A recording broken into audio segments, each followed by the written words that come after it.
In this video, we're going to take a look at the winning and indeed losing affiliations post MiniStravaganza, but more importantly, all of those changes that happen to the tactics cards right in the middle of it.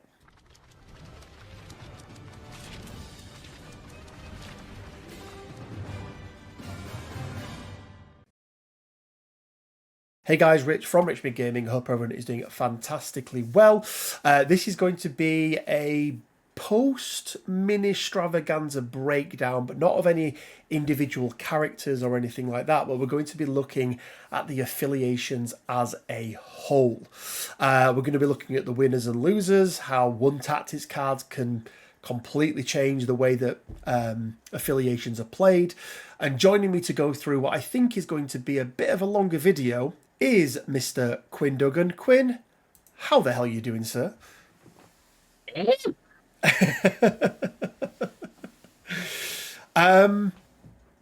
Lots of changes. Lots of changes. Well, maybe 4 or 5 cards that got changed in it. A few changes, lots of impacts, right? Yeah, and I think, do you know what I do like about this is the fact that a couple of cards were rotated out of the game. I mean, quite a lot were, but, you know, a number of them were very impactful. Little tweaks to cards here and there has a big impact on the entire meta and what is deemed good and not good. And I do think it always harkens back to when we talk about S tier versus D tier and how an individual character might only be a number or 2 away from being fine to exceptional. And we are sort of talking about fine margins, really, aren't we, when we're talking about MCP? It can be really small things that have a really big impact. Yeah, I mean, just as we'll get into, a couple of cards go away, suddenly things plummet from being top of their game to bottom of their game, right? Yeah, absolutely. Absolutely. So we are going to do a tier list, guys, but we are going to do this in a slightly different way. And credit to Quinn, because he came up with this idea. So let's go over and let's take a quick look at the actual thing itself and the how it looks different. So we have a different starting position for every affiliation. As you can see there, we've got a couple at the bottom, but imagine B tier being where that affiliation was before MiniStravaganza a month ago or whatever it was. I can't believe it's already a month ago that it was MiniStravaganza. It seems like a long time, doesn't it? So we're going to go through each affiliation in turn, and what we're going to do is move them up or down from that B position. So if they move from B to A, the changes have helped them and they now are better as an affiliation. And that could be any number of things. It could be cards that have been rotated out. It can be cards that have been completely removed from the game, because we do have 2 of them. It could be a new character release, Quinn, that we saw at MiniStravaganza and it boosts them up. Or indeed, it could be the introduction of a new tactics card that we hadn't seen before that bumps them up or indeed bumps them down as well. But also, the loss of something that was very easy to do makes other things that can do it all of a sudden a bit more desirable as well. Yeah. So there's lots of things that can, you know, let's use eyes on the prize as the example. That being removed all of a sudden means that, well, any of these affiliations that have an in-affiliation turn 1 extract player that is a safe extract player now go up a tier in terms of how viable they are. Now, it might not actually put them up a tier, because other things could also bump them down a tier as well. So this isn't going to be a list of these are the best, these are the worst affiliations. This is going to be a list of how have they moved in terms of the meta? How more viable are they now? How have they been impacted by what happened at MiniStravaganza? Yeah, absolutely. Absolutely. Because whilst everything's in B, you've got the whole scale from S to D across that B line. That's just, this is the set line of where they were before MiniStravaganza. Where are they now?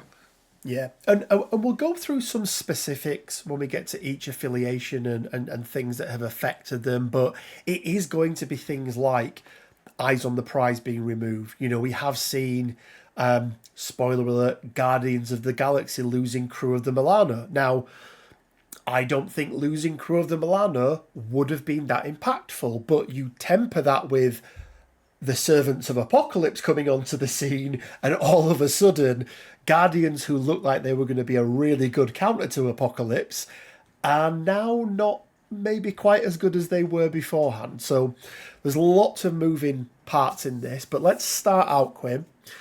Let's take a look at A-Force, because for me, on the surface of it, nothing much has really changed for A-Force, if I'm being brutally honest. I mean, you've lost Eyes, and you did have, pretty much a guaranteed Eyes play in the form of She-Hulk. And you did, but did you ever want to use your sixth threat leader? Not really, but it was an option that they had that has now been removed from them, right? On the other hand, though, they've got affiliated Angela. I was just going to say, Angela's in there, though, right? So, obviously, for those that watch my video, there are 3 characters in the game right now who, without any help from outside influence or tactics cards or anything like that, can just do a safe midline extract play by themselves. Angela, ASM, and the newly introduced Namor. But then you go, well, Angela and She-Hulk is 11 threats, which is a lot. So I think overall, Quinn, for me, I think the loss of Eyes probably doesn't affect them enough. That doesn't really affect them, but does then everyone else losing it help them out? And I think it does, right? It does, yeah, it does. I'm trying to think as well. I'm trying to think of cards like Marked for Death. I don't know if that, I mean, that, Marked for Death wasn't really a thing that impacted A-Force. I mean, there's probably some corner cases. Like, they have some stealth characters, but it's not like... It's not a big thing for them, is it? No. Yeah, I think, like, they have been improved, even with the loss of Smash, because, you do have a size 4 leader. That is important. Even with the loss of Smash, I think the loss of Eyes and having an in-affiliation midline grabber means that they have overall profited from this change, right? Yeah, I think that's fair. I think it's only minute, so I think it does enough. And by the way, so S and A, so A tier is going to be, they are better now than what they were before, and that will be a sliding scale. S is going to be, they have really benefited from this. C is going to be, they're slightly, they're worse off, again, sliding scale. And D is going to be, they have lost some big things. And whilst they still could be good, right? Somebody in D tier could still be an A tier affiliation. They've just been brought down a peg or two in terms of how good they are. Yeah. Does that make sense, Quinn? I think it does, right? Yeah. So I think you're probably right. I think they have gained. I can see them being down towards the bottom end of A tier in terms of what they've gained overall. Yeah, I think so. Like, they have overall gained, Yeah. And I think that is just the requirement of A tier. Like, have you gained? Yes, you're in A. Have you stayed the same? You're in B, because that's where you were before. It's not impacted you. Yeah. Now, Asgard is an interesting one. Yeah. Because we have to remember that we had all of the Asgard characters before MiniStravaganza, right? So they'd already got all of their extra characters that have made them a significantly better affiliation. Arguably one of the top ones in the game, yes. Oh, without a shadow of a doubt, yeah. Again, they have Angela. So they've lost Eyes on the Prize, okay? So this is important. They've lost Eyes on the Prize. And they have Bill to do it with. They had 2 characters who could do Hela it. Hela does exist. Because Hela could do it as well. But Bill obviously being the big loss there for them, right? They do still have Angela. they weren't. I mean, were they affected by advanced R&D?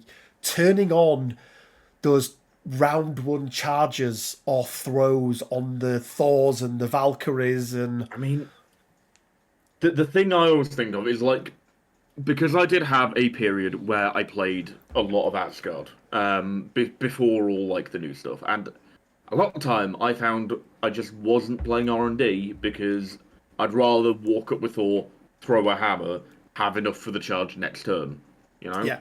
I, in a roundabout way, there is a change that I think did actually impact Asgard, not directly, but you know, as I said, in a roundabout way, which is the loss of exceptional healing factor. Because now Oh yeah, they're the only faction in the game that can turn around and go, your 50 dice Helios laser does 1 damage.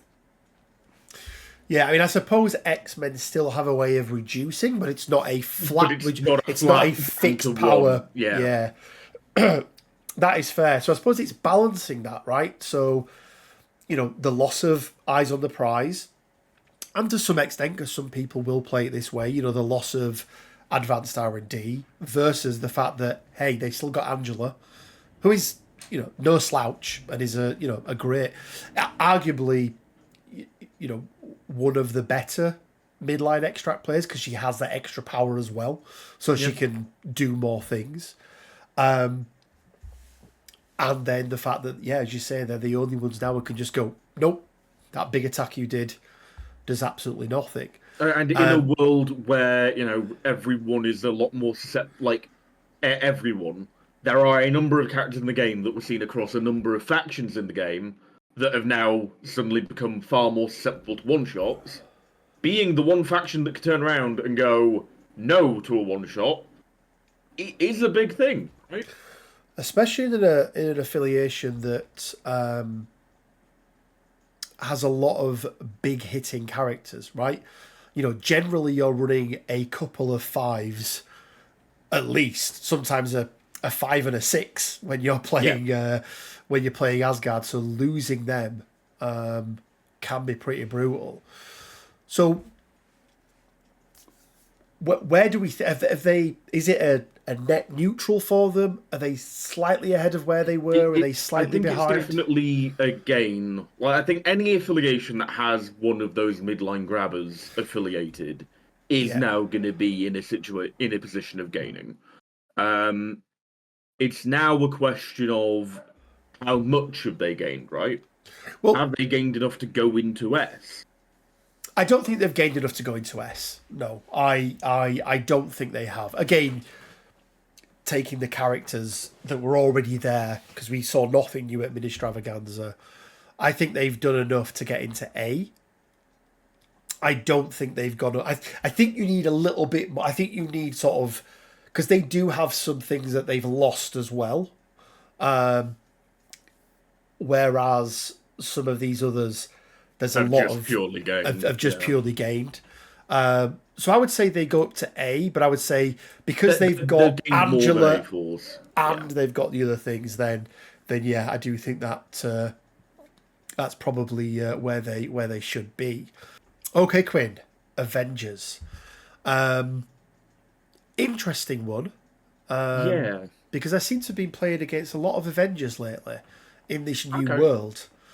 And New World obviously being, the last month. But I don't feel like, going through the cards again, okay, Eyes on the Prize was fine, but I always feel like you were never really taking a bill in Avengers anyway, right? To me, they're one of the very, very few affiliations where I'm like, if I'm playing Avengers, I'm taking Avengers, and that's what I'm taking for the most part. If you're playing with or against Avengers, you are very typically playing honest MCP. Well, this is very, very true. It is good, honest MCP, Quinn, as we know. But I feel like nothing's... I mean, you could argue and go, well, with new Steve, it's a bit easier to kill certain characters now because of exceptional healing going away, but then also... Wolverine's an Avenger and he's lost exceptional healing, but then I do think he's the only character in Avengers that has exceptional healing, so it's not that Ooh. much of a loss to them. Can't think of anyone else with healing factor. I'm sure there's at least one. I, But I don't I don't think there is, not just off the top of my head. So I'm like, well, I feel like they probably are now slightly more viable competitively as an affiliation, but more because there's a lot of those really top tier ones have been dragged down a little bit. I think because of the loss of eyes, like a lot of affiliations have effectively had a shunt down in gear, and for the affiliations that weren't really utilizing eyes anyway, that is kind of a benefit Yeah, but I don't think it's enough to get to like out of C, right? Because like they haven't really changed much. It's just a couple things around them have changed. but I feel like but not the things that have changed neither impact them that much negatively or positively. Yeah, And like I'm kind of like, well, obviously Hellfire Club, going down and some of the others going down means that the gap between the top and them are closer now. But I kind of feel like they probably stay in B tier. Like I don't yeah. really think Like that I much don't as think like I don't think safe midline grabs were particularly affecting Avengers playstyle anyway. no. Just in terms of how things work. Like, yeah, it's a weird one because they do seem to just be net neutral, you know? Yeah, yeah. And I think that's fine, right? Not everyone needs to move up or down a number of spaces, but I would say overall they are in a better position. But it's not enough to go like, oh yeah, okay, that's quite a Yeah. significant increase there. So Black Order.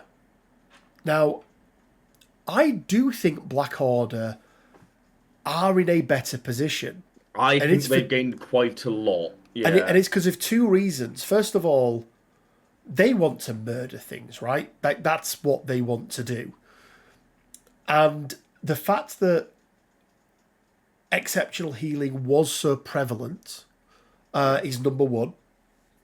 Number two, they also want people to double move up and be stood on a midline point, So that Thanos so can that track Thanos them can in. just go up and move them around. There is a third point that I think impacts them as well.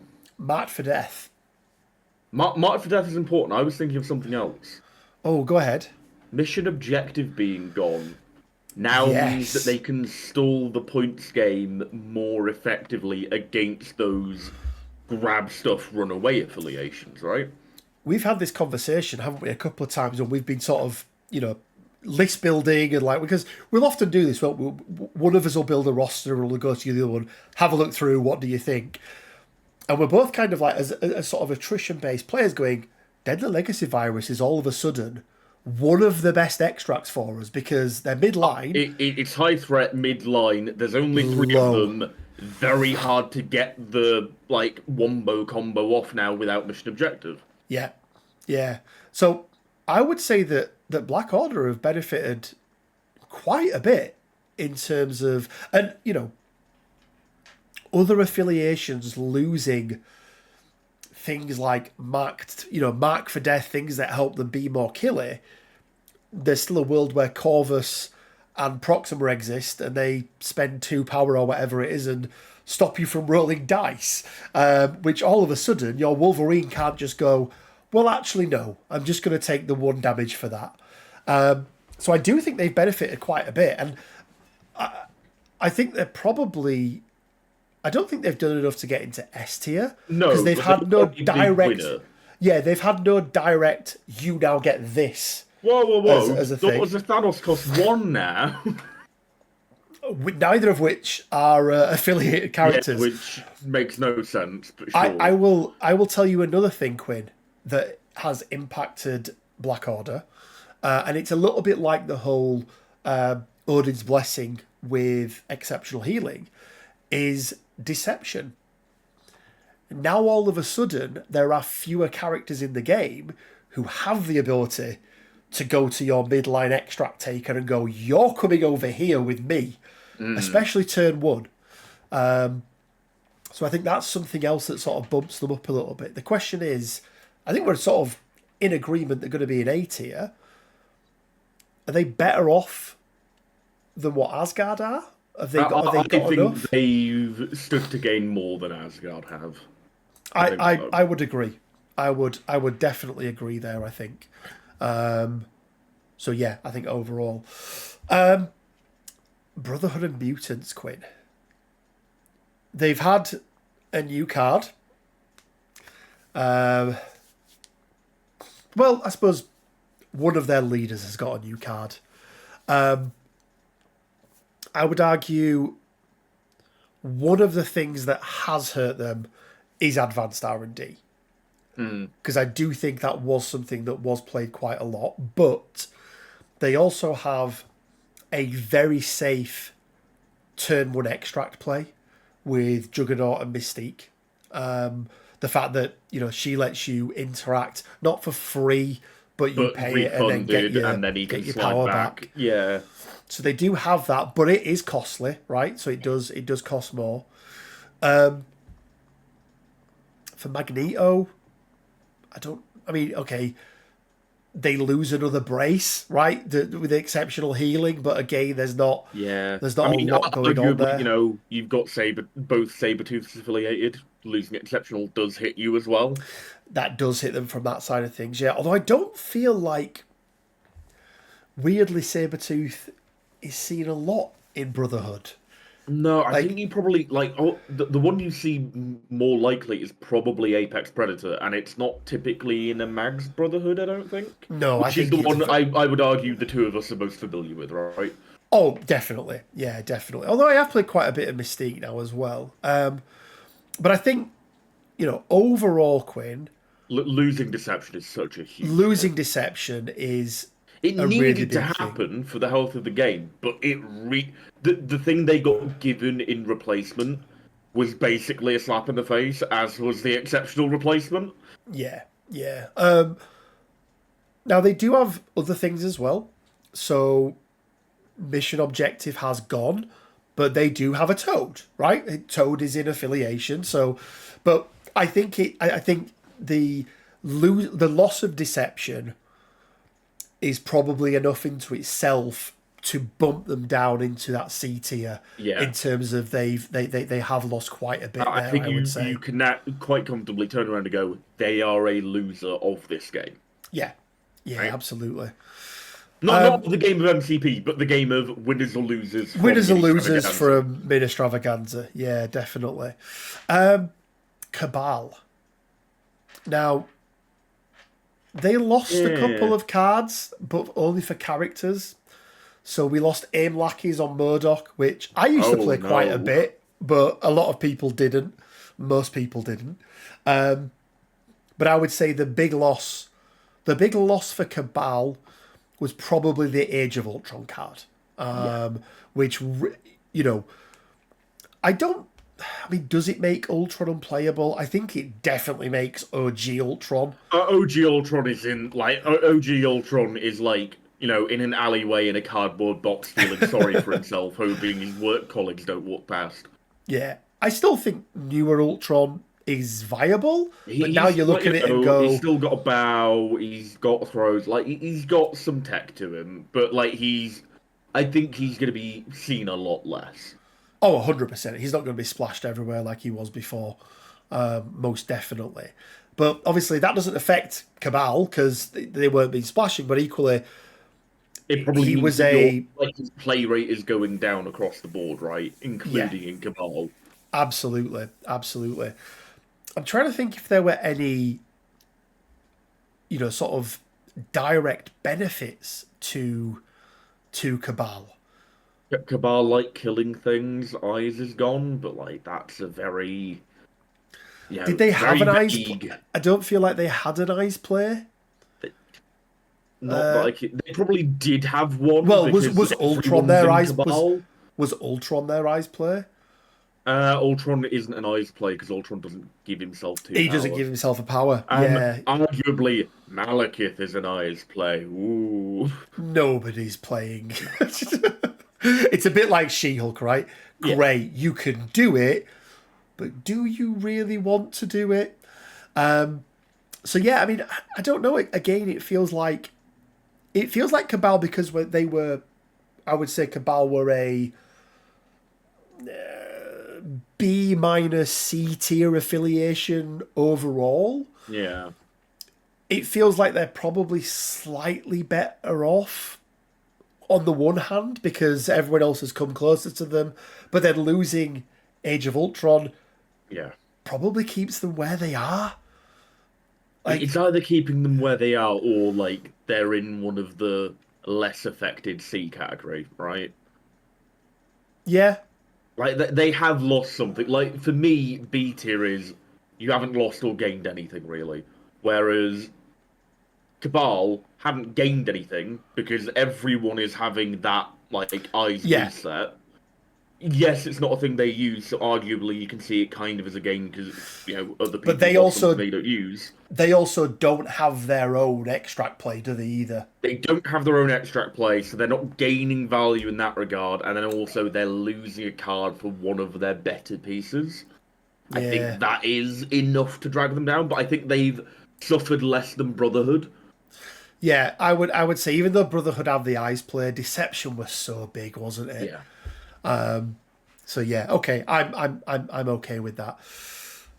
Convocation. Now, Big loser. big, big, big loser. Let's go through them. Eyes greatly affects them. Used eyes on Supreme Strange. Supreme, not superior. Supreme Yeah. Strange all the time. That's a massive loss. Yeah. Ironbound Books has been changed. Yeah, so for anyone, that doesn't know, the big play was, and the kind of character they used changed over the years, doesn't it? And I'm sure Marcus was one of the first people I know He was one of the pioneers, as far as I'm that aware. started playing Elektra in Convocation, and the idea is Ironbound Books. You basically kill your own grunts and it just regenerates your card for you every single turn. Because whilst it's a recycle card, there's a trigger to get the recycle, not just using it. I mean, arguably you could say things like Advanced R&D could affect them as well because they could do some big plays with it. Yeah. Like, I mean, you could make an argument that Age of Ultron going away affects them. However, hugely. I also think the change to Ironbound Books lessens the impact of Age going away because they're less incentivized to be playing Ultron anyway, right? But it is still a double whammy, right? Yeah. Yeah. I think they're one of the big losers of this. Now, there is an upside, okay, which is Marked for Death has gone. So the fact that, stopping rerolls and things like that, but I don't think it's enough. I think when they're one of the big, I think they're one of the big losers. They are probably the biggest losers we've had so far, and I think that puts them into D. The amount of hits they've taken is pretty big. Yeah. And just to clarify, guys, that doesn't mean we think they are now a bad affiliation. It probably brings them down to where they should have been, and sort of shortening that bell curve. Crimson. Some big losses for Crimson. Yeah. Let's start off with Ryan Aubrey. Because Rhino is affiliated, right? He's a Crimson player. Yeah, Rhino's affiliated. Yeah. And, very much is a card that fits into their playstyle and is now just a lot more expensive. Yeah, hugely. Obviously, just the way that... again, it depends on which version of Crimson you're looking at. I would argue that the most prevalent two are Kingpin and Shadowlands Daredevil, even though I was on the Claw train and almost made it into the TTS finals with him. But Claw and Big Head Boy, Murdoch. Not really. They weren't really seen as sort of the meta anyway, were they? Yeah. But I think most. I would say Kingpin probably takes the biggest of the two losses. Yeah. Because of that play style, that pure objective play style, displacement, not even needing to outnumber your opponent, and then just stealing everything from them. So I think they've taken quite a big hit. Any other cards, Quinn, that you can think of that? Argue. Advanced R&D onto Rhino to then be able to do the thing as well is something. I'd argue the loss of Exceptional affects them in a very minor way, but is still a thing that affects them because they don't have many, if any, because my knowledge of that affiliation list is evading me. Like characters that are healing factor based, like they don't, but they do love a lizard. They love a lizard. They probably quite like a Cassandra Nova, to be fair. Yeah. And also arguably, from the other side of it, when they're attacking people, I think most of the time, someone exceptionaling one of their big spikes is somewhat beneficial to a Crimson game plan because you're reducing the damage, but you're also paying a premium for it, which then means you've got less power back to hit them with, which then means that they can just continue to outlast you longer and longer. So I think it is a change that affects them, but it's not the biggest change that affects them by any means. No, I don't think it is. I think overall, their biggest loss was probably Rhino. Yeah, it was Rhino and Rhino-berry. Or what's his real name? Rhino. This is a robbery. This is a robbery. That is it. Yeah, Rhino in a China shop is his. Yeah. Is his other card. Eyes on the Prize. I don't really think was their sort of play style. They were probably splashing something in a lot of the time. Like they were probably splashing taking in a Kingpin Crimson is pretty comfortable, Yeah, but also they don't have access to a turn one extract play either, which I think probably bumps them down. I don't think they are big enough bump downs to put them into D. No. But I think they definitely go down into that C tier. They've definitely go down. They've probably lost more than Cabal, I reckon. Yeah, I would agree. So are we saying the further up they are, the more they've lost? No, further up they are, the less. I think they've lost less than Brotherhood, arguably, because Brotherhood because of deception lost an entire card, right? Yeah. Oh dearie me, Quinn. Dark Dimension. I mean, basically, anything that was good in the game and was meta breaking or game breaking, or not game breaking, but egregious. Yeah, was affiliated to Dark Dimension. Because they had everything.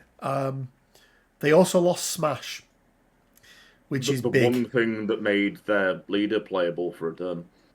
And I think we were all on Discord the other night, weren't we, talking about Dark Dimension and Dormammu. All the things you could do to make Dormammu like an actual playable character. Well, just viable, right?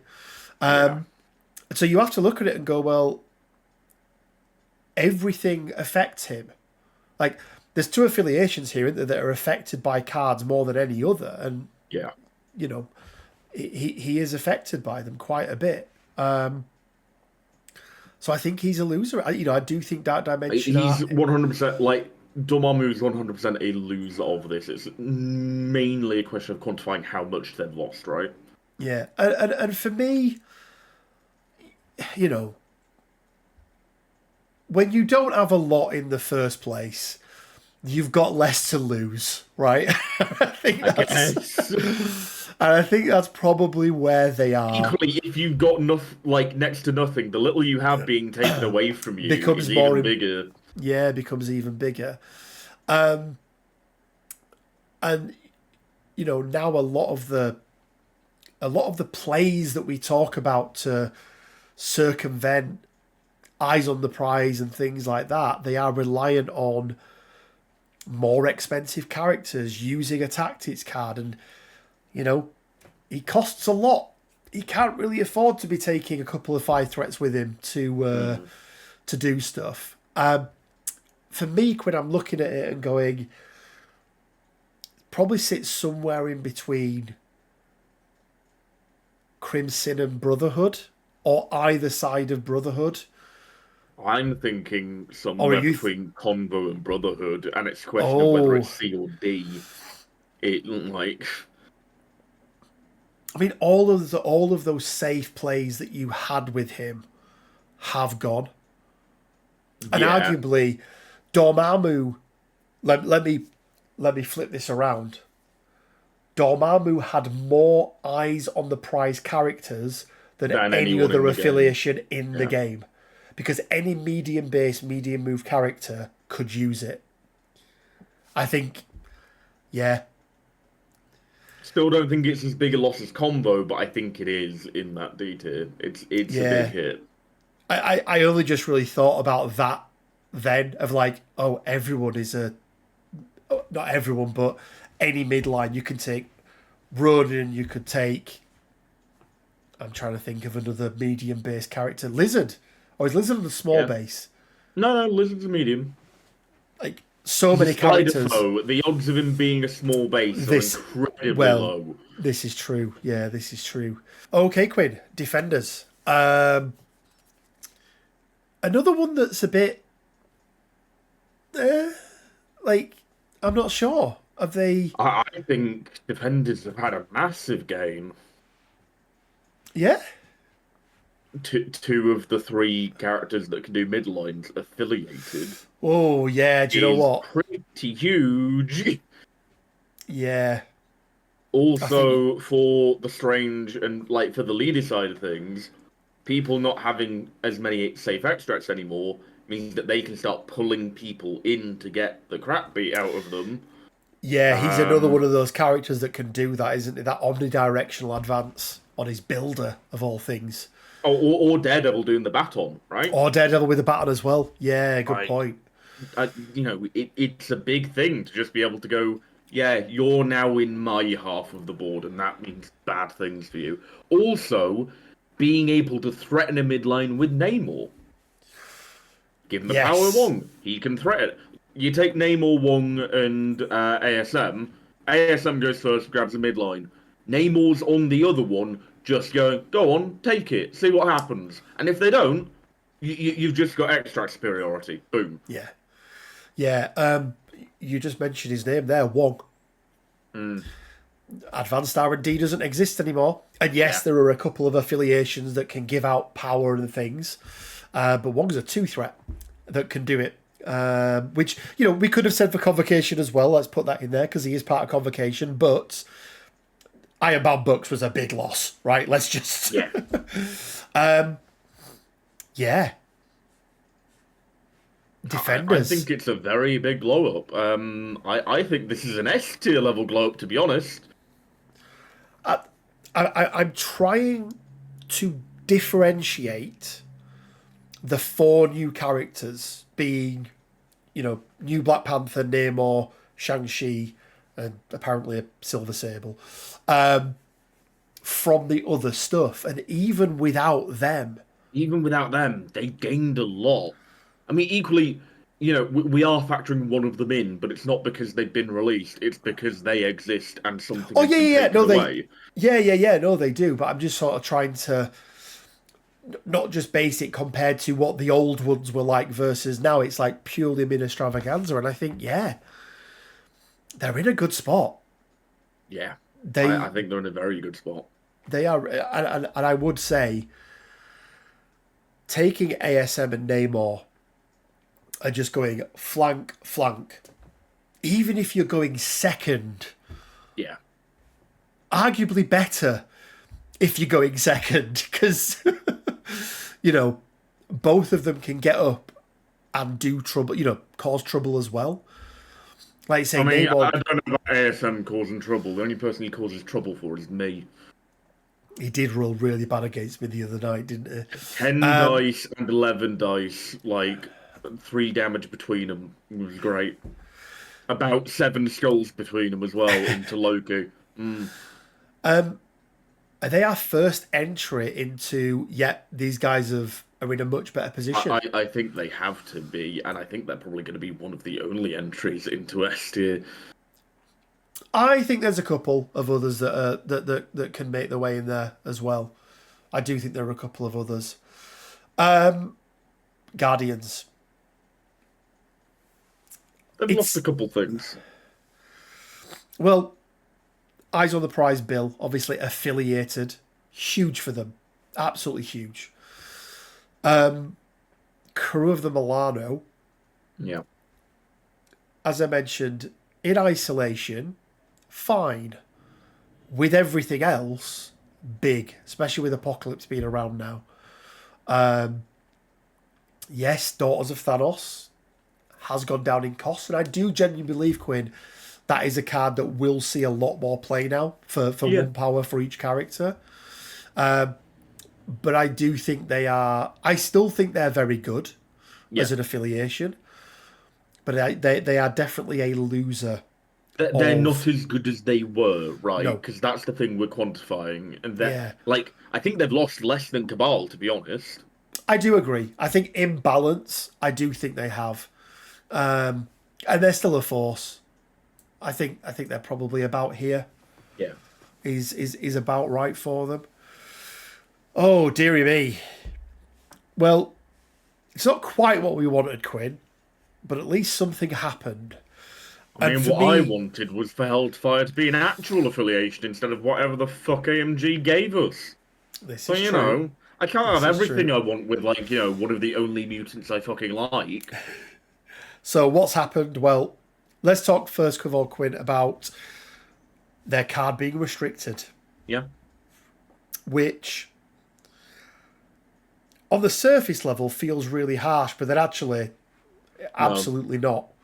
Perfectly reasonable as an opportunity cost for getting what you were getting, which is a 4-threat leader with access to every busted character in the game affiliated. Yeah, absolutely. With a solid leadership to boot. Now, let's go through and talk about the characters that she used to bring along with her a lot. It was Bill and Rhino nearly every game. Bill and Rhino. Yeah, absolutely. I also saw some Ultron, funnily enough. Well, yeah, Ultron as well. Yeah, Ultron as well. Big downswing for Hellfire Club. Because not to the same level as Dark Dimension, in that she just didn't, they needed to be able to do the things themselves already because of the way her leadership works, but all of that bullshit going just because she just had access to it all, didn't she? That was the problem. I would say, is it D tier? I think it probably has to be in terms of how they've been impacted and what they've lost. Oh yeah. This is not a reflection of how good they are, like, in the meta right now. This is just like Hellfire have lost a lot. They've gone from S plus to, like, probably A plus. Yeah. Like, it's a big loss, but they're still incredibly powerful.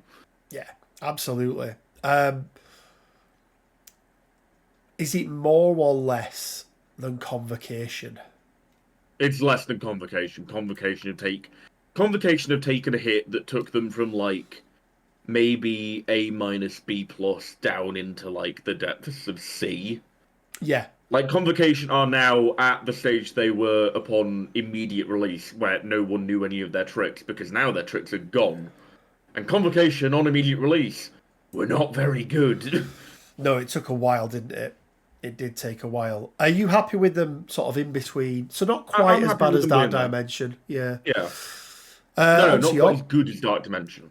Sorry.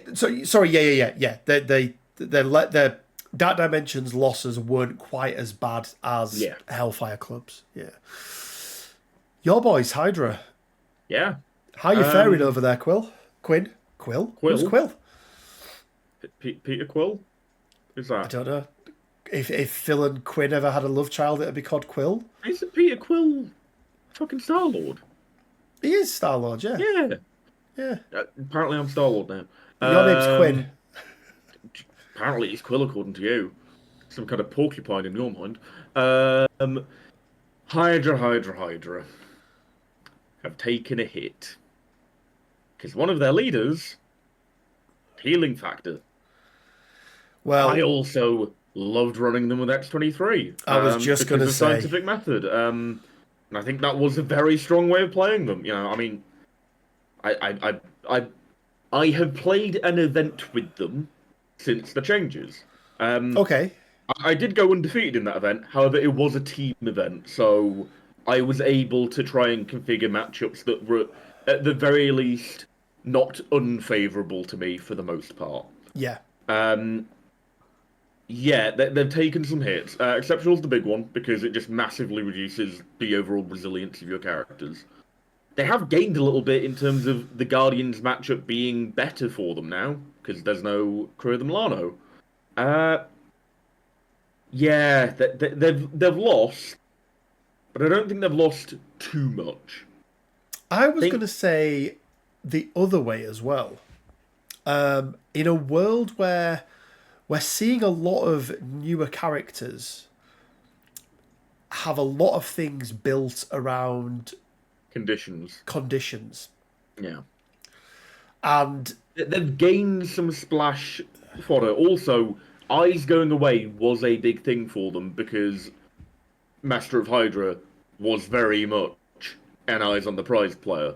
Yeah. And he was an affiliated leader, no less. And it was a leader you were happy to do an Eyes play with. Oh, 100%, yeah. Yeah, so that's also a big hit.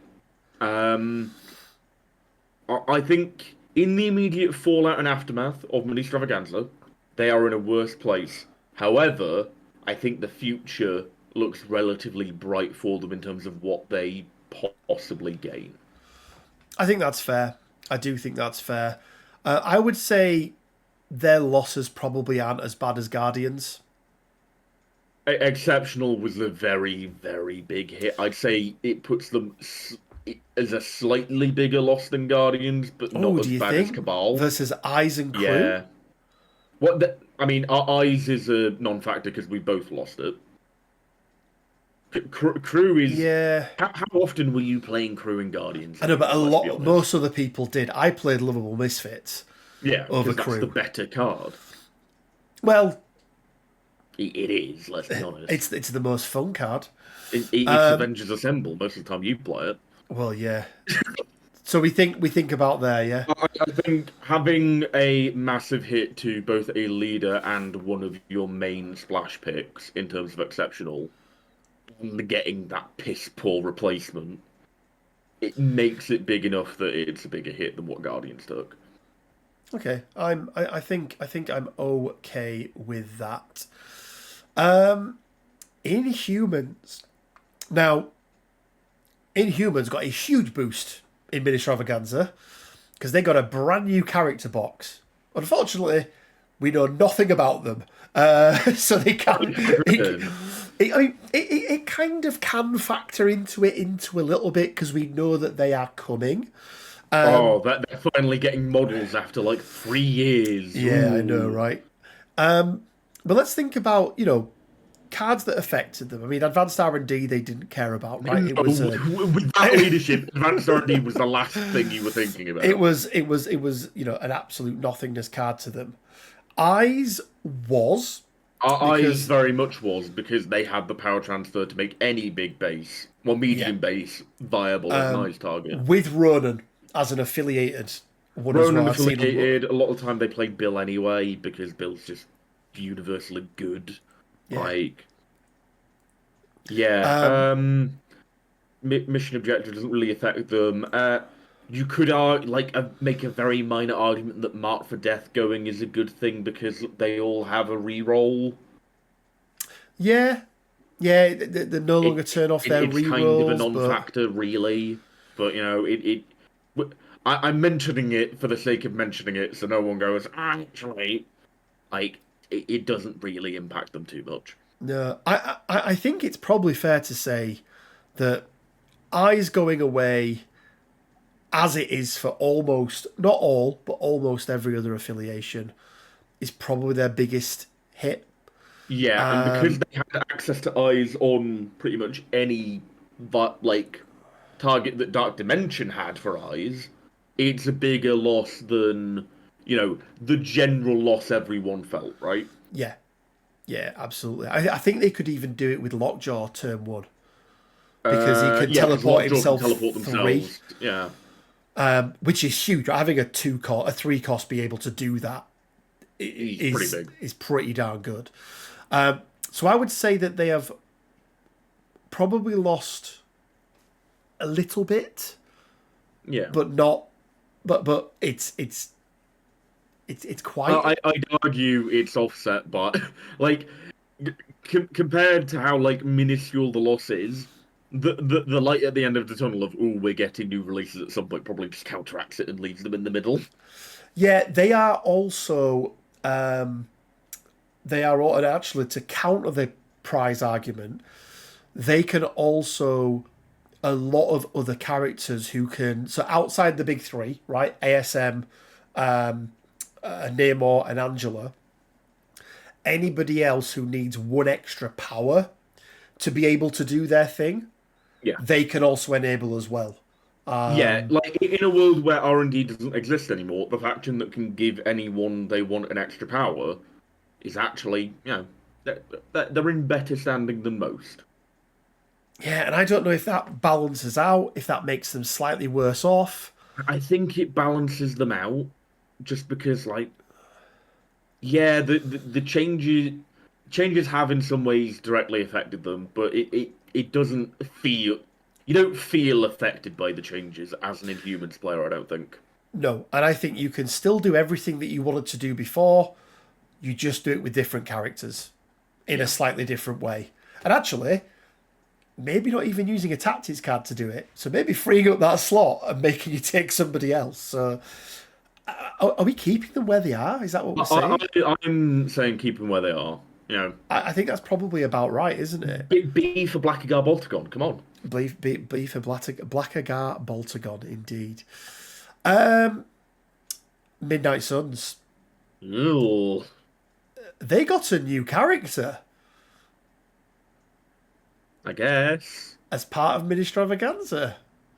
I guess. AMG don't like doing big furry things, do they? Or hairy things. We had the bear. The bear wasn't very good. Yeah. We've had the wolf. The wolf isn't very good. I've got a theory that, like, you know how the IT, like, sort of workspace is dominated by furries? Like, a lot of IT, like, if all the furries disappeared off the face of the earth, like, a lot of IT infrastructure would just collapse. Okay, I've never heard this. Somebody This who's is a genuine worked, statistic. Like, somebody who's worked in the IT industry for quite some time. But go ahead. Like, it's a really, like, high percentage compared to, like, general populace in, like, the IT field. I have a feeling that AMG is secretly all, like, anti-furries, like they're scalies Oh, or do you think it's something. what it is? Like, I think they're scalies because they like lizard. Like, lizard's really good, which means they're scalies. Yeah. Like, they hate Are there, furries. are there any other scaly characters in the game? Oh. Toad has a long tongue, which you could argue is close enough. Toad, somewhat, amphibious, Amphibious. lizards, kind of Yeah. similar things. Like, I think if we ever got, like, Fing Fang Foom, it'd be incredible, because he's got scales. I like it. I like See, it, like, yeah. I'm on to, like, I'm on to, like, the deep government conspiracy You're in their head. of You're in their AMG head. being scalies. Yeah, they do not like furry things at all. Who are we talking about? Midnight Suns, that's who we're talking about. No, we're talking about scalies. Midnight Suns, interesting affiliation. Got a new character that isn't out yet, but is, exists, that we've seen the card for. We They've also know got that they're a getting... slate of new characters and, like, announced and ready to be coming out. Yeah. Within the year as well, which is nice. Yeah. Yeah, they're an interesting place. They kind of already mourned the death of R&D like a year or two ago. Yeah, they did Because they because lost original R&D, which they was the did thing lose. that made them really good at doing midline extracts. Yeah. Now they're in a much worse now they never really cared about R&D since. So I No, don't think it's a big loss for them. and it's also worth noting that they are another one of those who, because of that bump, they do have their own extract plays. Now, don't get me wrong, if you're staying in affiliation, it's Strange with a Gem or I Hulk, neither of which you probably want to be using for a turn one extract play, but they do have access to it. But they can also give it to other people as well, can't they? Yeah. In a similar vein that some of the others can. But I don't really see what's changed for them. Their Achille affiliation, exceptional healing's gone. They had no exceptional healing characters. Yeah. That's pretty good, but that's also the same for 80% of the other affiliations. Yeah, I mean, I'd argue by virtue of the fact that they have their own ability to do turn one plays, whereas a lot of factions now without access wise just don't. It's a similar but diminished form of having one of the big three affiliated, right? Well, should we not then say the same for Avengers and Inhumans? Well, Avengers don't have turn one plays though, They really. do. They can do it. Is it with a Hulk though? You can do it with Hulk. You can do it with Cable. You can Avengers assemble a number of different characters. Iron Fist can pay 1 to Avengers assemble. This is a 3 cost. Move to a mid line and move back because he generates 2 power a turn. As a counterpoint, that's using cards. Midnight Suns aren't using cards.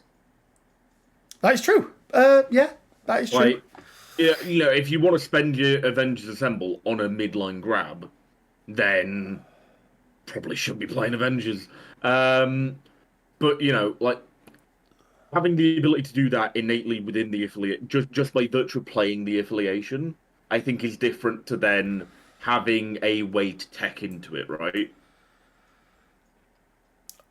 I think that should also be there then as well, as a counterpoint. Because Inhumans can do it. Yeah. Inhumans can do it. Yeah, I think that's fair. Yeah. Okay. We're fine. They've both gained. Shield. Not really. I mean, were they really doing midline stuff? I don't feel like they were. Typically, they were just throwing Fury's grunts up there to grab stuff. Which, guess what they can still do? Yeah, and when they die, they still place it instead of you placing it. I'd argue that actually, in a world with no mark for death, because they do have a number of characters with stealth, and in a world with no mission objective, they're actually pretty good on the extract front compared to most, because they've got Fury's Grunts and 4-Threat Widow both being able to place objectives when they die rather than letting their opponent do it. They've got some interesting play there. Whilst also, being able to do everything that they've done before, right? I don't think they've lost anything. And by virtue, it's another kind of, in a roundabout way, it's like the people that have lost eyes while you've retained a way of doing it without investing, right? Except they've done it with regard to mission objective. Yeah. Which is a lesser gain overall, but it is still a gain, It's definitely a gain, because it's not a turn one gain, is it? And something you do turn one is a bit more impactful than... Yeah. Or can be a bit more impactful. So, yeah. Does it... Is there any downsides? Have they lost... As far as I'm aware, they haven't lost anything, really. It doesn't feel like they have they? I'm trying to think of they were playing mission objective anyway because of the things that they had, and I think they weren't playing mission objective. They weren't playing advanced R&D. Not really, no. they didn't take any of the characters. You didn't really see Bill in Shield a lot. Like, they weren't. No more than you saw him anywhere else, right? Yeah. Well, I'd say less than where you saw him anywhere else. Probably, to be honest yeah. with you. Like, I think we can't really factor invaders into this either, can we? Because that was kind of a thing that had already happened. It already happened. Yeah, it already had happened. Yeah. Which, it is fine. I still think overall they have gained, even if it's a marginal gain, right? I think there's about right, yeah, because I would say mission objective of advanced R&D is... Sorry, of eyes is lesser. Yeah, whereas Avengers arguably gained in regard to other people losing something, they didn't gain with regards to something that they had that is now more valuable. Whereas S.H.I.E.L.D. have gained by people losing something and have gained because something they have got has effectively gone up in the stock market, right? Yeah. Yeah, I think that's fair. Sentinels. Ooh. I mean, let's be honest. They have... It's like they've got a new card. Because the card that they had before... Was it online? It wasn't online and operational, was it? Is that the name of it? Is that the name of it? Let's have a look. I can never remember the name of it. But effectively, the card that brought a Mark IV Sentinel back from their injured side to their healthy side, fully healed, used to cost 8. It now costs 4 power. Yeah. Which for a character that generates 2 power every turn by doing nothing, very achievable. I also think it makes taking 2 Mark IV Sentinels a little bit more viable now as well, because you've got 2 potential targets for it. Are they still missing something? Absolutely. 100%. They're entirely missing Nimrod. Like, that's the thing they're missing. Who we know is coming. But Quinn, they lost Smash. Yeah. I would argue the gain of online and operational is greater than the loss of Smash. 100%. 100%. They don't really care much for Turn 1 extracts. But what I will say is, you've got a lot of characters there who have restraint cables and can pull you in. So I think they're a big winner of this. Are they a good affiliation? Not quite yet. But there's only 4 characters, arguably 3 characters, one of which you can take twice. But with a couple of characters, they're on their way to becoming a lot more viable, I would say. Yeah.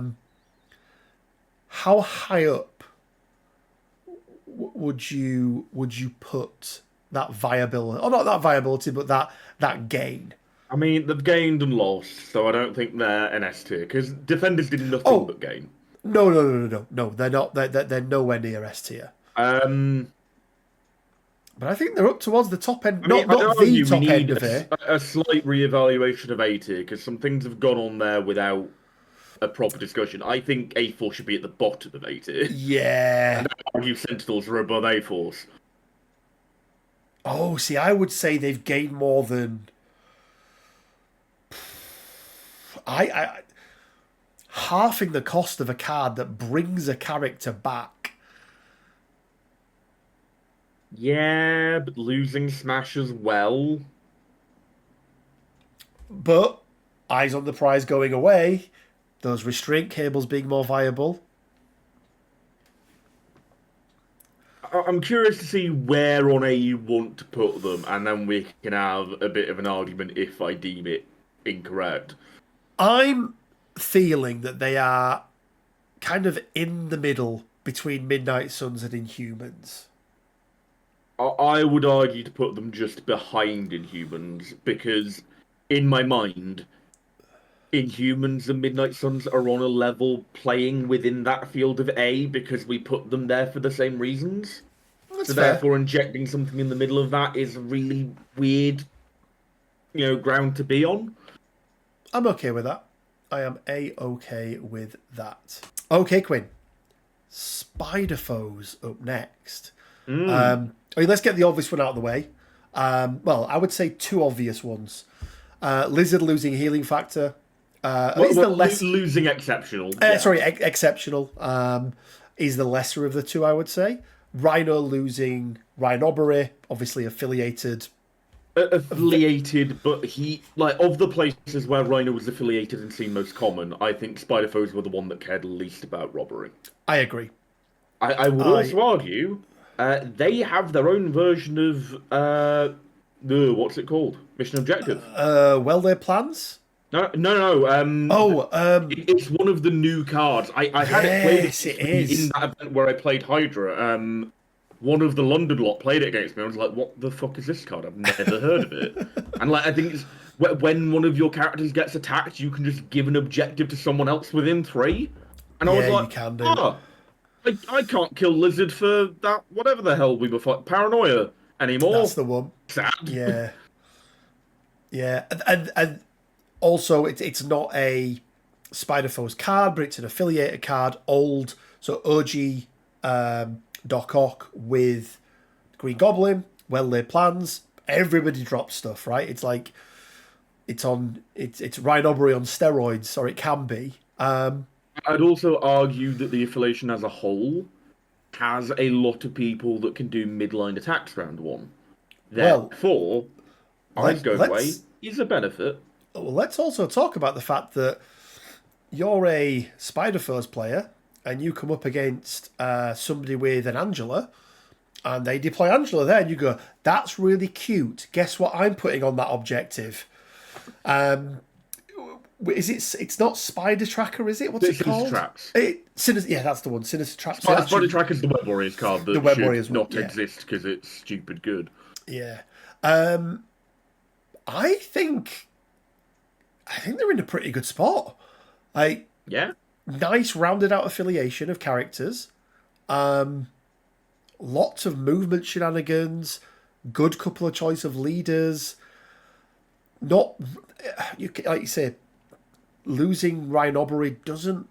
I mean, I've played quite a bit of them and never actually played Rhino that much. He was in there, but I was like, after a few games, I was like, do I need Rhino in here? When you've got your choice of 4 threats and foes, for an attrition player, Rhino isn't it.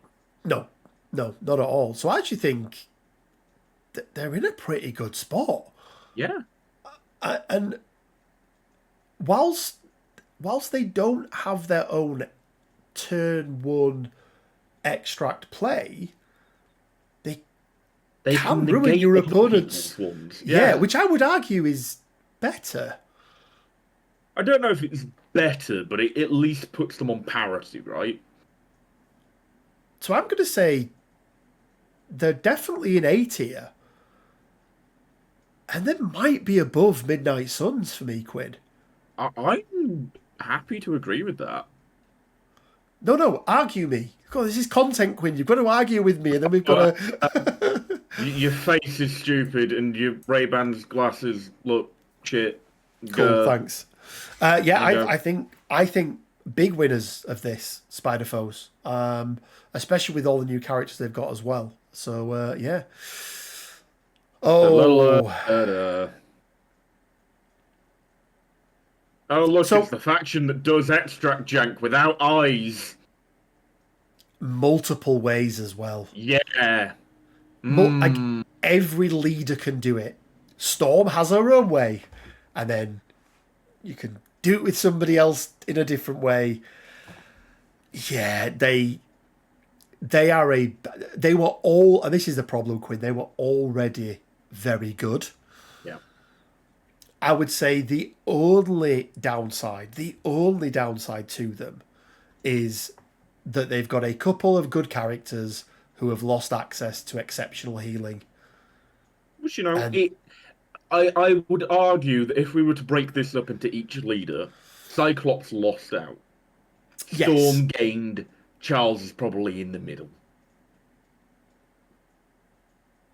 I don't know, man. There's some really nice Nightcrawler, to me, my X-Men, midline extract. You bump him, you start the chain. Oh yeah, I think there's a lot of stuff that's the individual leaders, but then the affiliation as a whole has access to that. To me, my X-Men play regardless. right? Yeah, it's arguably they are the extract players now. They just have it. Defenders. The difficulty with defenders is Affording it. yeah. Whereas with X-Men, you can do it on a 3-threat character. Yeah. With a 3-threat leader, right? That's the that's the other kicker. I think X-Men. Well, and also, Marked for Death has gone. So Storm, all the cover and things that she gave if you were outside, the stealth, they've got quite a few stealth characters. Storm not counted amongst them, yeah. I think they're quite big winners of this. I think they've... Have they they've not gained a lot in terms of being given anything, but they have just gained by virtue of loss, right? Everybody else has gone like this, and they've remained where they are, and what they had was already really good when everybody else could do it. Now they're in a smaller group who can do it, and do it not only cost effectively, but threat level effectively. And the only one you would say is the opportunity cost, if it isn't Storm, does still need you to use a card. But I mean, it's not a bad thing to use a card for, is it really? Yeah, also, correct me if I'm wrong, but Charles can actually threaten 2 midline points, right? Yes. Because you do Nightcrawler and someone else. You do Nightcrawler's bump, give the power to Charles, 2 for to me, my X-Men.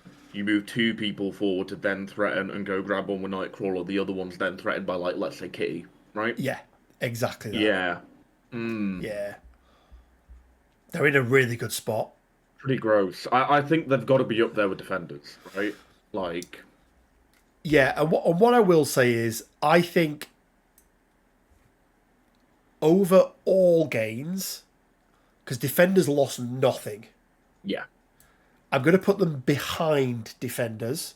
Okay. Because I think the overall, whilst you can do it with lower threat, I think the overall opportunity cost and the fact that they still lost exceptional healing is quite big.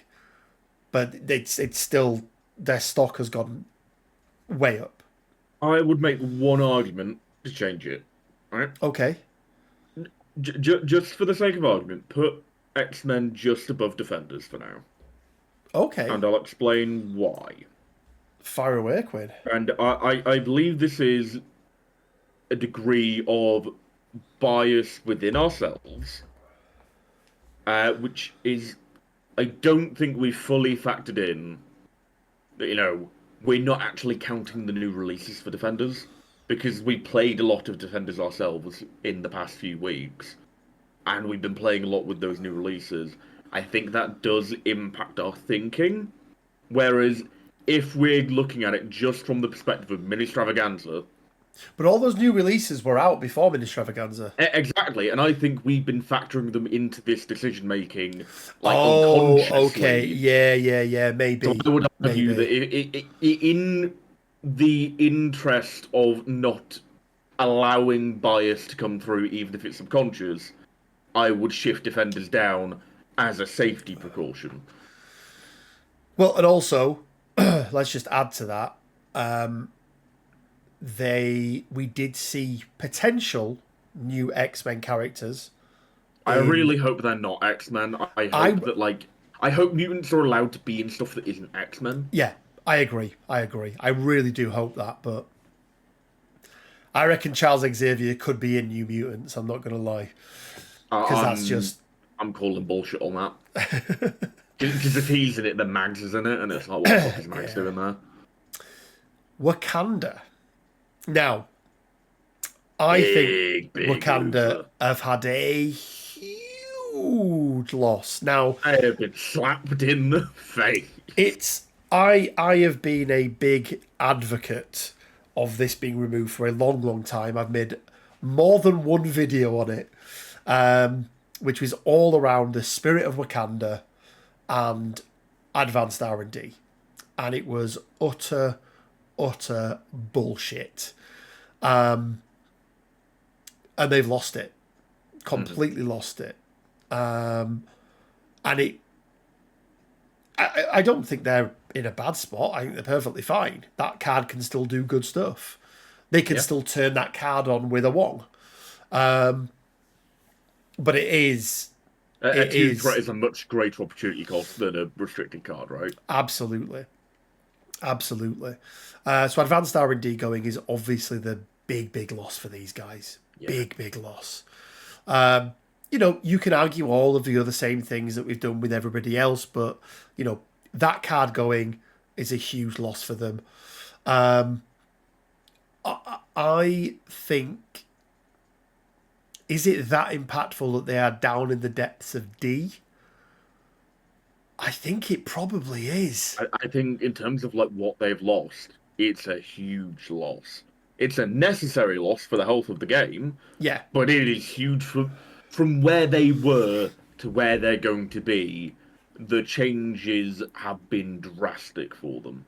Yeah. And it was so short-lived as well, wasn't it? Yeah. Like, Wakanda were the kings for a year in the early days of MCP. Yeah. This has been like a 4-month reign of them still not being the best. As you can see, I am not dead. And then AMG just just started pummeling Panther into the ground. Yeah. Where do we think is it D category in terms of their loss? It's 100% D category. I'd argue they've lost more than Hellfire, probably more than Convo. Their thing is dead. Yeah, it probably is, isn't it? Yeah, it probably is. Okay. Now, they did get some new characters that we can include. They also got some new cards as well. Can I request to include one thing that isn't from MiniStravaganza? Go ahead. I want to include the forum ruling on their leadership. Oh, go ahead. Because it just made it so much worse. Oh, go. What was the... So for everyone, what was the forum ruling? You cannot gain or spend memory tokens whilst the leader's dazed. Yeah, it's really bad. Yeah, it makes them. It's really a really tough. Stupid ruling as well. Yeah, every single member of this affiliation has healing factor. No, Domino doesn't. Domino doesn't. But that's it, right? Maverick doesn't. I don't think. Does he? Oh, I thought he did. Maybe Maverick does. I thought he had healing factor 1. Let me have a look. Well, why? Maverick does have healing factor 1. So it is everyone but Domino. Yeah. They are in a tough spot. I've played 3 games with them because Glyn set me a challenge. And I'm usually up for a challenge. This was one that I just don't... And especially when... You know me, Quinn. I've don't get me wrong. I've played the Brotherhood when they were good, and I've played the Guardians when they were good. But I've also played Winter Guard when they were terrible. I've played unaffiliated when nobody was doing it. Yeah, sometimes after you've spent a few months, maybe a year, maybe a year and a half, with your crutches, eventually you heal enough to be able to walk. Then you get drunk, fall down some stairs, and need crutches again. This is it. But a lot of those things that you could do to make things work was often reliant on putting in a couple of characters in there that were out of affiliation that did things that were all of the things that have been taken away. X-Force, even with the 2 new characters, Weapon X, not X. Sorry, Weapon X. Oh God, yeah. Even with the 2 new characters, even with the new cards that they bring, I'd argue one of those characters is going to see very little play in the form of a 3-threat Logan, because it just, yeah. It's fine when it's a 2-threat and it's Nebula. It's less fine when it's a 3-threat and his name is Logan. Healing factor is huge. Absolutely huge. We spoke about how it affects affiliations with 1 or 2 characters. When it's everyone, it's just rough, right? Imagine Asgard losing. I have a sneaking suspicion about something, you know. I think they're going to get their own version of it. I think they're getting their own version of it as well, because if anyone... You also have to remember, and this isn't really a big thing, but it's something I want to point out. That big box where you got Sabretooth and Wolverine had an alt art healing factor in it. I think, as a way to, like, recompense that, there's going to be a little bit of something to be like, oh, you know, you could use that card as a replacement for this new one that we've got here, because you paid money and you got an alt-art card, and now you can't use it in the game, and we feel bad about that. You paid a lot of money for 2 characters and a piece of terrain that you didn't use. X Factor are big losers. Weapon X are big losers. X Factor are big losers. Simon Cowell, you know, he's destitute nowadays. Louis Walsh turned to heroin. The other people were on that show, I guess. I would say, Quinn, that losing Exceptional is probably D-tier devastation for these guys. Yeah, they also lost Mark for Death, which... Lost Mark for Death, which is, you know... It helped them track things, like keep things where they needed to be. Sure, even they gained a bit from, like, eyes going, but it's not enough. I mean, no. even the loss of advanced R&D, being able to give one character that extra power to be able, you know, and then you just move a Deadpool to a back point and you go, right, he's my back point holder and I'm going to give a power to whoever to then just turn on a Claw Rush turn 1 with, you know, with X-23 or whatever it was. Where does it sit in terms of... I mean, it's huge for them, right? Like, they are the healing factor affiliation. Yeah, they've got to be in D. I'd argue. I'd argue that Hit isn't as bad as everyone else, but it puts them in a much worse place than everyone else, right? Do you think about there, or do you think it's? I think they've lost more than Dormammu did. Yeah, healing factor. I keep calling it healing factor exceptional. I know, and it's really confusing for the audience, which is why I try and avoid it. Web Warriors. Yeah, there's a couple things here that have affected them, but... So, they didn't care about eyes. No.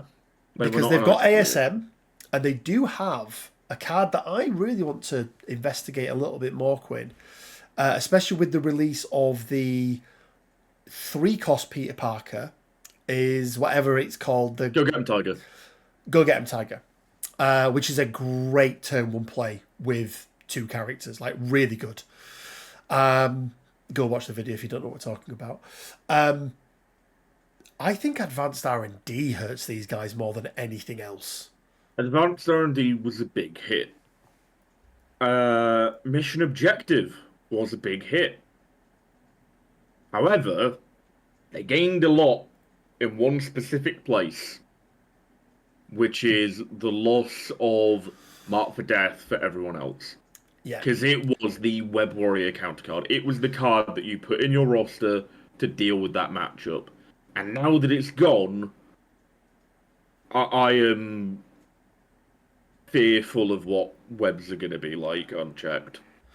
So somehow, webs have survived in this game, pretty much its entire lifespan, without being hit by anything directly. Yeah. You can place without dropping things. You can do. Place without dropping things. You have two characters that like make people drop objectives guaranteed on attacks. You have a bunch of layered defensive tech. I suppose, okay, yeah, two that do it on attacks. I was going to say, and another one that can just do it. Yeah, Cat can steal them. You have Gwen, who can just pull an entire team in a turn if she has the power for it, or can pull someone regardless of whether they've invested defensive tech to not do it. If you end up having more power than they do on your turn, which you probably will. Yeah, they feel so far above the curve compared to everyone else. But that's not what we're discussing. We're discussing how the changes have affected them. I'd say they're probably net neutral. I know Advanced R&D was a big loss for them, but everyone losing Mark for Death, I think, is a very big gain. I would go one step further and say that because they have a very good... They have ASM, and they've got the alternative version with Go Get 'Em Tiger, which is two ways of doing it very, very easily.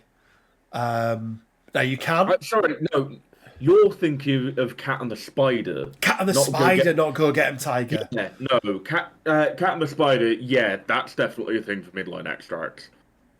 You just said Peter Parker, so my brain immediately went, what cards can Peter Parker play? Yeah, Go Get 'Em Tiger, yeah. Uneasy Allies, is that the one?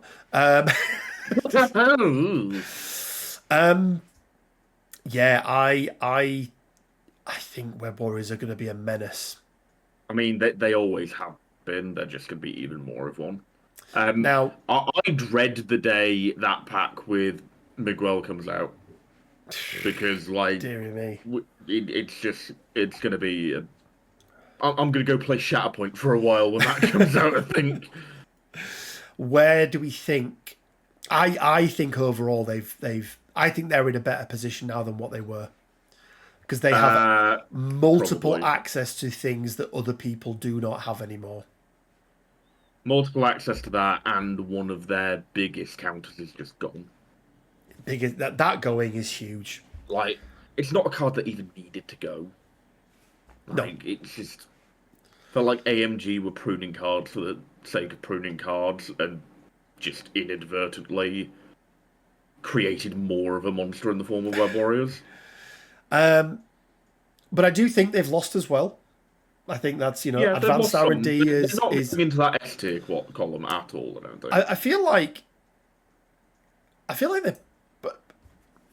like overall, when you balance what they've lost and what they've gained, they've probably gained a little bit more than Sentinels.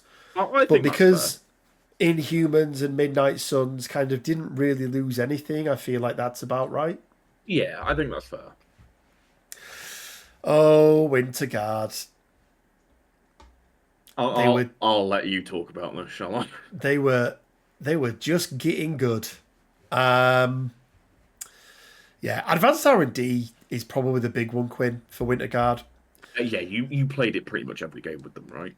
Because it just turned on so many things, and you had a reliable character who could generate 2 power just by existing in Dynamo.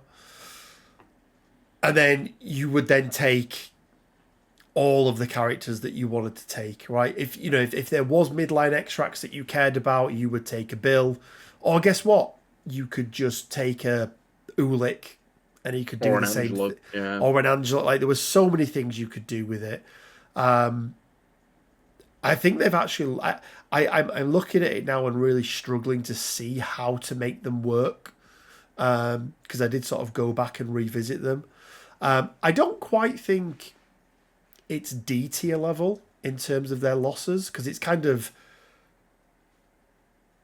tertiary things or secondary things, not direct things that they've lost. But I do think it's a big loss. I think they are... I think they're probably either side of Hydra. More than Hydra, I think. Like, Hydra took a big hit. From my experience of playing against you and also playing a lot of Hydra myself, I think Winter Guard have lost more. Do you know what? I'd argue and even say I think they lost a lot more, to be honest. Yeah.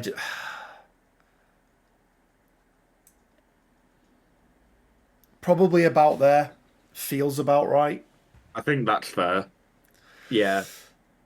I, have they lost more than Crimson? Yeah, you know what? Yeah, I think they have actually. Yeah, I Yeah, I think think that's they fair. probably have. Rounding it out, Quinn. X Yeah. Force. Hmm.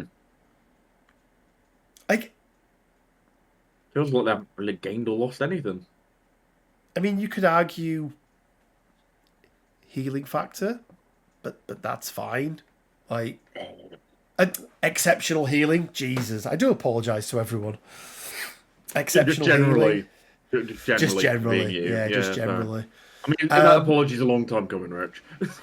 Yeah, yeah. Um, But yeah, I feel like they were on the up already.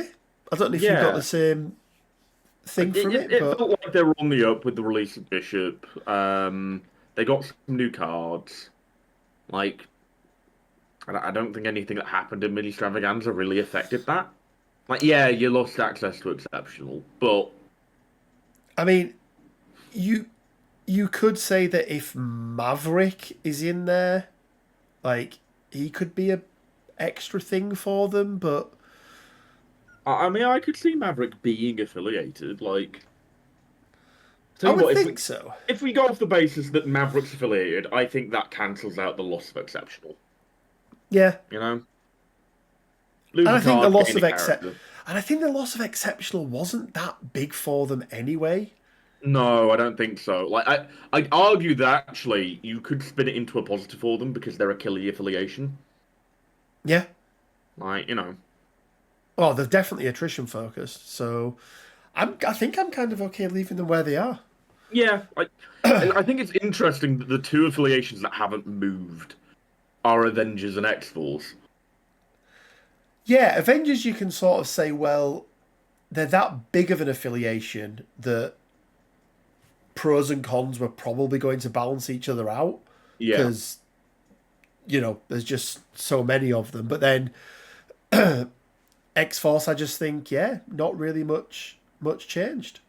Obviously, Apocalypse and New Mutants, but we had no benchmark for them. They were MiniStravaganza reveals, or at least post MiniStravaganza reveals. So we'll probably do another one of these in a few months' time where we're actually ranking them based on how good they are, not just where they've changed. Obviously, big winners, X-Men and Defenders. Yeah. Lots of losers. Lots of Lots of losers. losers, and I think that's what we mainly wanted to see from this balance pass, right? We wanted to see lots of losers. Well, I think it depends, right? Because let's look at the D tier. 3 in there that needed to be pulled down a peg or two. 2 of which I think probably need a little bit of help rather than being pushed down even more. And then the flip side on the S tier, X-Men I think were already very good and they're now even better. Defenders I think were okay Mm. and are now much better, which I'm fine with. And then everybody else, I think it's the A's and the C's. Some of them you could say would straddle only halfway in and things like that. But Yeah. it's going to be interesting. What are your predictions, Quinn? Let's just jump back to our two beautiful faces. What are your predictions for what is sort of going to be, and I hate to use the word meta-defining because it's a horrible word, but do you think that we're going to have anything that was as egregious as, let's say, a Hellfire Club was, for example, or do you think AMG have done enough to sort of temper that? I think there are two affiliations that still very much need hitting with a stick. One of them, as you could probably guess from watching the video, folks, is Web Warriors. I am still bewildered by the favoritism AMG show Web Warriors. And let's be honest, it is favoritism because people like Spider-Man. That is fair. Funnily enough, people also like mutants, don't they? I mean, at this point, I'm sick to death of them because they get released far more than they should. And even the ones that release aren't the cool one. This is the cool one. What ones? Ones. I mean, I've got all my favourite mutants in the game now, to be fair. But like, where's Forge? He's a cool guy. We've seen his model though, right? So we know he's coming. I haven't seen Forge's model. Haven't we seen Forge? I'm sure we have. No. Haven't we seen a little STL of him? Maybe I don't think so. Oh, maybe I've got that wrong. You're making things up. Maybe. I often do. Yeah, I think it's nice to see some underloved get pushed in the right direction. The Sentinels, Asgard, to some extent Black Order as well, because, even though I don't personally like, which is weird, because you would think, with the way we play the game... because Black Order go too far down that rabbit hole. That's the reason why we're not Black Order players, Rich. Is like, yeah. we also still like to play MCP as MCP. So it is nice to see them sort of being brought back into the fray, because you don't want affiliations that are just unplayable. I think the saddest thing for me in all of this is you've got Dormammu and Weapon X who are just... They were just hit by strays, right? I just don't see how you can... like, what you can do with them now to really make them work. I mean, you give Exceptional back to Weapon X, and that's at least, pulling them up into a C, maybe back to B. Yeah, I mean, if they have access to that, then it's a step in the right direction. They've got the new characters, which is a step in the right direction. I think Weapon X suffer from the fact that their leadership is a card. It is a card, but not a very good card, unlike New Mutants. Yeah, which is a bit of a struggle. How do you see the two new affiliations factoring in? I think we're going to see a lot of Servants of Apocalypse when he drops. He's kind of the fourth big bad character the game has had, because we had Thanos, Dormammu, Malekith, now Apocalypse. Yeah. He does something really interesting with his affiliation too. Yeah, I was going to say, do you think it's because he's brand new and exciting and different? Or do you think there's actually legs in what he can do as well? I think that there's a lot of column A, but there is still some column B, I think it's going to be really interesting to see how Servants of Apocalypse adapt to a meta once they're established and things change from where they were when they established themselves. Because they play a very strange game with regard to who they want to play. They don't really splash anyone, typically. No. And I think, if there's suddenly a rising star that isn't affiliated for them and a lot of people are making use of it, how are they going to change to deal with that? The next Bill, the next Rhino, the next, whoever, Crimson Dynamo. On the prize, the next Spirit of Wakanda, like whatever it may be that's on the horizon, that is going to just turn the game on its head. And I'm very curious to see how they deal with it. Yeah, because they are, I would say, the least agile of all of the affiliations. I think it's fair to say. In terms of on what you mean by that. So let me elaborate. But it kind of just sort of goes into what you said, is that unless something is released that's really good, and guess what, he can be deaf, they're kind of stuck with what they've got a little bit. Like, I don't trading off losing a Horseman card for something that's maybe better. Like, I think they're almost stuck with taking no splash characters, at least for the moment. At most, you can fit in one, but it's very dependent on threat and it's dependent on a lot of variables to make it viable, I think. Yeah, it's really curious because also we're probably not going to see a great deal of mutants released um, in the coming year. I don't think, compared to what we had like this year. God, I Like hope not. I really don't like. We don't need more Well, mutants. I want mutant adjacent, okay? I Okay, want some more Sentinels. That's what I want. but some Sentinels would be cool, but I like want one threat Bolivar. That's what I want. on threat Bolivar Trask. I mean, stuff like that I think could be cool, but like we've had enough of them. Like we Yeah. don't need more. And it also very much seems that like next year, 2025, is going to be a cosmic year in terms of what is going to be released as the main theme. Like we're getting Inhumans, we're getting Guardians. Hopefully we get some more fun space stuff. Give me Cosmo AMG, you cowards. Give me the real best dog. Yeah, it feels like it's a bit cosmic. We've also got the monsters coming later this year as well. Yeah. Yeah, it's interesting. Obviously, we do have the New Mutants as well. Be interesting to see who that we've already got ends up being in New Mutants. My money's on Kitty X23, Honey Badger, and obviously Ileana. Yeah, and I don't mind them being a 6 or 7 model affiliation. I think that's fine. Yeah. Not every affiliation is, needs to be Avengers or X-Men. I do hope we start to see, as you sort of mentioned, I'd like it if the New Mutants were like, well, guess what? Sunspot is New Mutants and X-Force, but he's not X-Force, X-Men, you know? but not X-Men because he's in his X-Force outfit, right? Or, so I'd like to see that. I do think we're going to get another New Mutants pack. I think we're going to get a Wolfsbane and maybe somebody else either What's this the year or name? next. I want the magma lady, the one with the bubblegum on the card. I want her. She looks I cool. can't think of a name, but yeah. So yeah, New Mutants I think look like they could be fun. I think they've got some. I think where I think they're doing really well at the moment is introducing new mechanics, and I am a fan of that. Other things.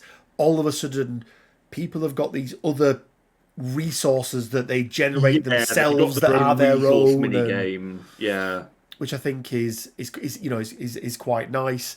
I suppose we've had it in the past, right? We've had Sinister, we've had Hela, but yeah, they were never real. As Punisher as well as another one, but they were never really like that impactful. Whereas, the tokens from the Horseman, Sunspot gets his own tokens when he does things as well that actually seem to have quite yeah. a big impact on the game. So I'm There, excited there for it. is one mutant I want to see next year. Go on. Just one. And it loops back to New Mutants. There's something interesting about that leadership card, isn't there, Rich? Let me look it up. I'm struggling, Quinn. What am I looking at? It so who's that card assigned to when you play it? Well, it's magic. Ileana Raspi. Oh, Uh, yeah. I mean, given that I was playing in the Marvel Rivals beta with Phil and Ron, and Magic's one of the playable characters that I had quite an affinity for because I like stabbing things, especially when they're in the air and not expecting it. Um, I would really like to see a proper Queen of Limbo magic come out at some point. Like, I'm talking at least minimum 5 threat. I want her to portal around the board and do crazy stuff.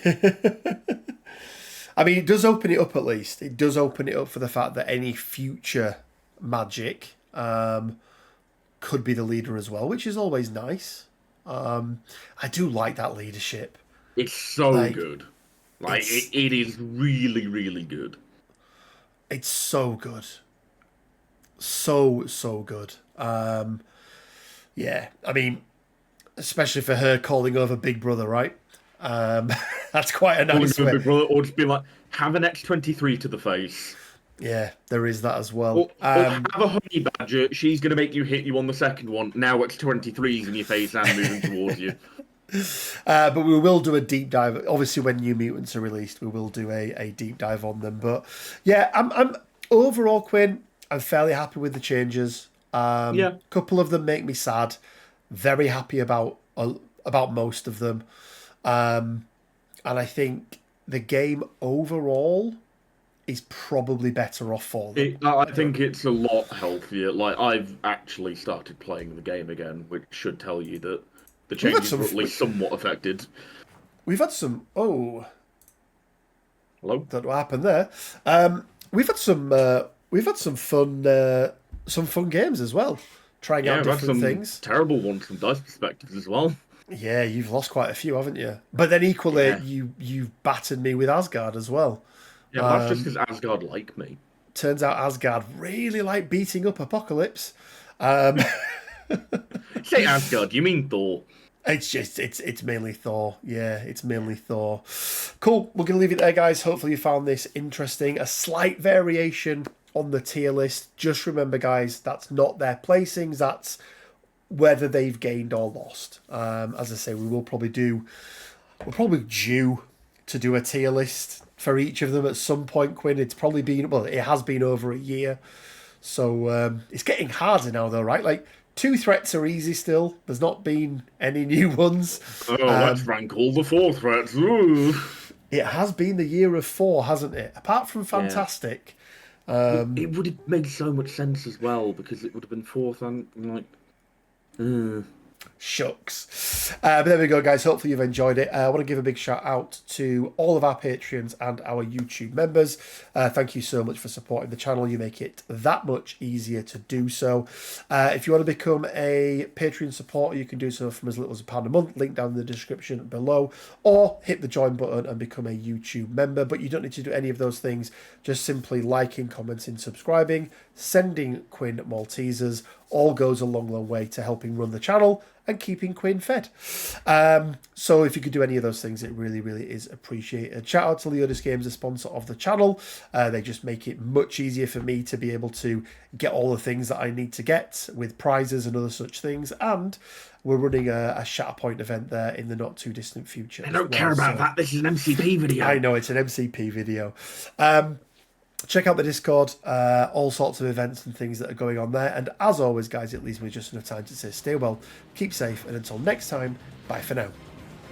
I wonder when you were going to do your little outro.